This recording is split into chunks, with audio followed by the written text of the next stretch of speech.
Hola a todos, bienvenidos. En esta oportunidad conversaremos sobre el estado de situación financiera.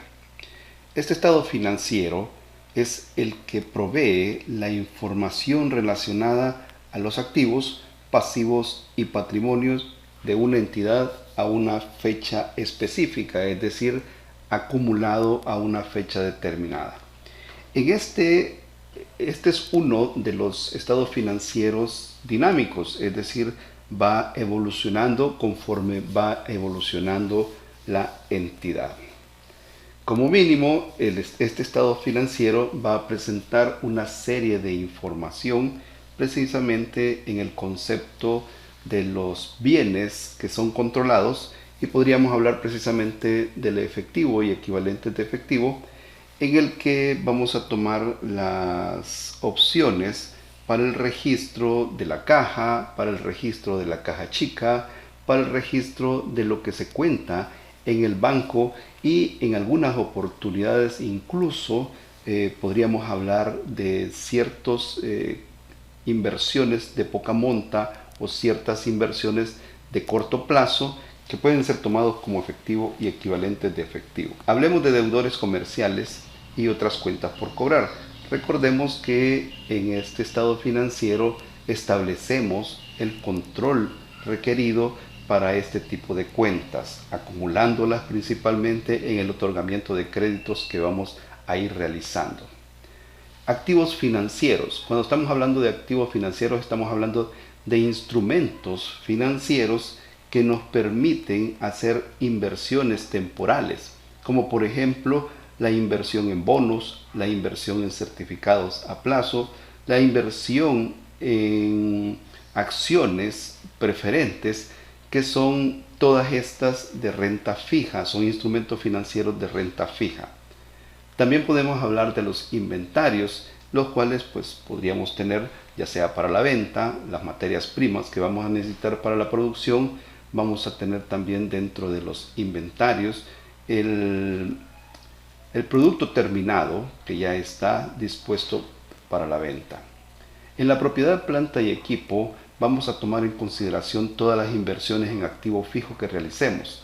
Aquí vamos a contar con cada una de las propiedades, es decir, los terrenos que invertimos, las edificaciones que construimos, las alas industriales que construimos, la maquinaria y equipo que adquirimos, los vehículos que adquirimos, ya sea para transportar nuestro personal o ya sea para transportar nuestras materias primas o los productos terminados, haciendo la distribución de los mismos. También podemos hablar de propiedades de inversión, estas en las que por supuesto vamos a tomar en consideración la depreciación, siendo la depreciación considerada como la pérdida de la capacidad productiva del bien. Asimismo, el deterioro del valor. El deterioro del valor no es nada más ni nada menos que el valor comparado, valor razonable, comparado con el valor en libros. Si el valor razonable es menor que el valor en libros, se genera un deterioro del valor, y este debe ser representado en estas cuentas. Las propiedades de inversión, estas por supuesto son aquellas propiedades en las que se pueden utilizar para arrendarlas a terceros, y por supuesto estamos considerando también los activos intangibles, aquellas cuentas que en este caso pues estas sí sufren de amortización, es decir, los activos intangibles, que son bienes incorpóreos, sufren de amortización. Esa es la diferencia entre un activo que es tangible con un activo que es intangible. Precisamente el activo intangible se amortiza su inversión. Por supuesto, aquí estamos hablando del uso de marcas, del uso de patentes, el uso de franquicias, fee de ingreso, todo eso puede ser incorporado en esta cuenta. A los activos biológicos que utilizamos para los procesos que algunos laboratorios utilizan, pues estos tienen que tomar en cuenta también su depreciación. además de las inversiones en asociadas. Cuando hablamos en inversiones en asociadas, otras entidades a las que podemos invertir y también las inversiones en entidades controladas de forma conjunta. De inversiones en entidades controladas podemos decir que es el 50% más 1 que tenemos en cuenta para las inversiones. Acreedores comerciales y otras cuentas por pagar que son consideradas partes del pasivo correspondiente. Y aquí podemos hablar de instrumentos financieros de pasivo, es decir, aquí es donde generamos aquellos pasivos que nos sirven para financiarnos, como por ejemplo la emisión de bonos, la emisión de acciones preferentes, asimismo también los préstamos dinerarios que podemos utilizar en el mercado. Los pasivos por impuestos diferidos, estos son generados, y los activos por impuestos diferidos son generados a través de la diferencia que va a resultar el hecho de la aplicación financiera de la norma contra la aplicación de las leyes respectivas. Las provisiones, las participaciones no controladoras, es decir, tenemos inversiones en otras entidades, pero son de poca monta, no llegan ni superan el 20%. El patrimonio atribuible a los propietarios de la controladora se va a hacer presente en estos mismos. ¿Qué podemos distinguir entre las partidas corrientes y no corrientes? Pues una entidad va a presentar sus activos corrientes y no corrientes y sus pasivos corrientes y no corrientes como una categoría separada, es decir, tenemos que saber identificar cuál es la parte en la que tenemos a disponibilidad, en este caso el activo corriente, lo tenemos antes, para la venta, antes de los 12 meses. También se mantiene este activo para fines de negociación, es decir, los inventarios, y además que se pueda realizar en este proceso en el que muy pronto lo podamos convertir en equivalente de efectivo o efectivo. Y por supuesto que si de alguna manera está restringido, se refiere principalmente al hecho de que podríamos tener una inversión, por ejemplo, en un certificado a plazo. Sabemos que eso es fácil de negociar y pronto lo podríamos recuperar. En cuanto al activo no corriente, pues sabemos que el ciclo normal de la operación es de 12 meses. Todo aquello que utilicemos arriba de 12 meses, estamos hablando de la propiedad, planta y equipo, estamos hablando de los activos intangibles, de algunas inversiones que se realicen que van más allá de la recuperación de los 12 meses, pueden ser tomados en cuenta acá. En el caso de los pasivos corrientes, pues sabemos que es una obligación que tenemos que pronto debemos de satisfacer. Y por supuesto, si la tenemos con fines de negociación, en este caso, pues podríamos hablar de la emisión de los bonos, de la emisión de las acciones preferentes, que son las que nos permiten tener una negociación para el fondeo en nuestra empresa. Por supuesto, todo aquello que esté comprendido entre 1 y 12 meses lo vamos a considerar como pasivo corriente. Todo aquello que sea una deuda contraída que esté o sea pagada superior a los 12 meses, lo vamos a tomar en cuenta como pasivo no corriente. En realidad, la norma no exige ni prescribe un orden específico, pero sí cuando, por ejemplo, la naturaleza, el tamaño o la función de una partida exija que se tome en cuenta un orden totalmente diferente o un orden separado, tendríamos que hacer la notificación. Además que podríamos ordenarla de acuerdo a agrupaciones por partidas similares que puedan tener una mayor liquidez. Por supuesto que tendríamos que ordenar tanto los activos como los pasivos, lo tendríamos que ordenar de la misma forma. ¿Qué es lo que debe de revelarse en este estado de situación financiera y sus notas? Porque hay que hacer la aclaración que hay que hacer esas notas en cuanto precisamente a las propiedades, plantas y equipo, cuando estas han sido consideradas como parte ya de un activo. ¿Cuándo se considera una propiedad, planta y equipo?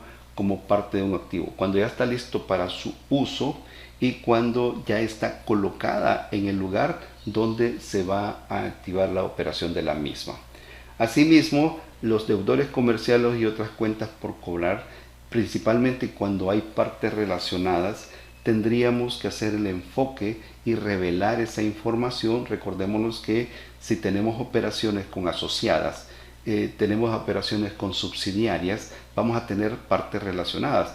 Esas partes relacionadas hay que identificarlas muy bien dentro de lo que se va a revelar en los estados financieros. Y por supuesto los inventarios, que son una parte en la que debemos de conocer precisamente cuáles estos inventarios que tenemos para ser vendidos en el curso normal del negocio, es decir, lo que tenemos más a disponibilidad para la venta.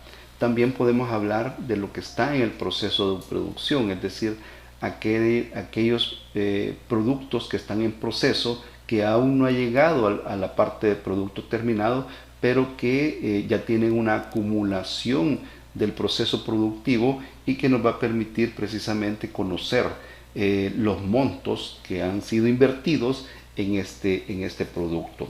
Y al final pues tomamos en cuenta dentro de los inventarios los materiales o suministros que son precisamente para entrar a este proceso productivo, o en su defecto son para prestar los servicios, porque recordémonos que por ejemplo en nuestro país tenemos tres grandes rubros: tenemos la industria, tenemos el comercio y tenemos los servicios. En el caso de la industria, los inventarios son sumamente importantes porque hay que considerar inventarios iniciales de producto terminado, inventarios finales de producto terminado, inventarios iniciales de producción en proceso, inventarios finales de producción en proceso, y los inventarios iniciales de materias primas y los finales de materias primas. Esto lo hacemos para la obtención de nuestro costo de ventas. Además, las cuentas por pagar comerciales y otras cuentas por pagar también. Cuando existe, hay que revelar cuando existe una relación entre partes relacionadas en el sentido de las subsidiarias y de las empresas controladoras. Las provisiones por beneficios a los empleados y otras provisiones también las tomamos en cuenta. En nuestro caso estamos hablando de la generación de pasivo laboral. La norma en sí, allá un poco más adelante en la sección que corresponde a beneficios a los empleados, comentaremos cuáles son los beneficios que se pueden estar creando a los empleados. Sin embargo, aquí existe una pequeña diferencia, y es el hecho de que el beneficio a los empleados algunas veces se enfoca en la situación previsional, es decir, aquello que estamos preparando para la jubilación. Sin embargo, en nuestro país pues sabemos que la parte de los beneficios al personal están siendo administrados por las administradoras de fondos de pensiones en ese sentido. También hablamos de las clases de patrimonio, cuando este patrimonio pues sabemos que tiene un frente, tiene una clasificación. Esta clasificación sería el capital debidamente desembolsado y las primas de emisión, ganancias acumuladas. También tenemos que contar con las partidas de ingreso y gasto que requieren que esta norma pues se reconozca en el resultado integral. Cuando hablamos del resultado integral, ya la próxima sección habla del estado de resultados integral, precisamente el otro resultado integral que viene derivado de las inversiones que se realizan en subsidiarias o en asociadas. Dependerá precisamente de este tipo de situaciones. También hablamos, por supuesto, la presentación de acuerdo a la vinculación que se tenga de las ventas en activos o de un grupo de activos y pasivos. Esta entidad pues tiene que revelar la descripción de los activos o el grupo de activos y pasivos. Tienen hechos y circunstancias que tienen algún tipo de relación entre las ventas, y por supuesto el importe en los libros que vamos a tomar en consideración para este tipo de capitales. Para las acciones tenemos que revelar el capital en acciones que se tiene, es decir, el número de acciones que se están detallando, el valor nominal de las acciones, y si existiese, vamos a conversar sobre eso también, si existiese alguna prima sobre las acciones. ¿Qué significa una prima sobre las acciones? Una prima sobre las acciones significa precisamente el hecho de que en el valor de mercado, el valor razonable que ahora conocemos, este tenga un valor superior al valor nominal. A eso se le denomina prima en acciones. Por supuesto, tenemos que tener el número de acciones que han sido autorizadas y además cuáles han sido emitidas y pagadas totalmente, y en el caso actualmente la norma prohíbe precisamente el hecho de que se registre una cuenta por cobrar cuando se emiten acciones y no están totalmente pagadas. De eso vamos a mostrarles en el siguiente video. Vamos a demostrarles la forma en que se están registrando ahora por ejemplo, el arranque inicial, la diferencia entre el capital suscrito pagado, el capital suscrito no pagado, que precisamente de eso habla la norma, sino más bien lo debemos de tomar con valores netos. Tendríamos que hablar con una conciliación entre las acciones que están en circulación para que nosotros podamos conocer en realidad cuál es el valor de las acciones que tenemos dentro de nuestro patrimonio. Por supuesto que también estas acciones vamos a separar lo que son las acciones que están mantenidas o están dentro de las subsidiarias o las inversiones que tenemos en las controladoras. De esto se va a tratar precisamente en su determinado momento en el video.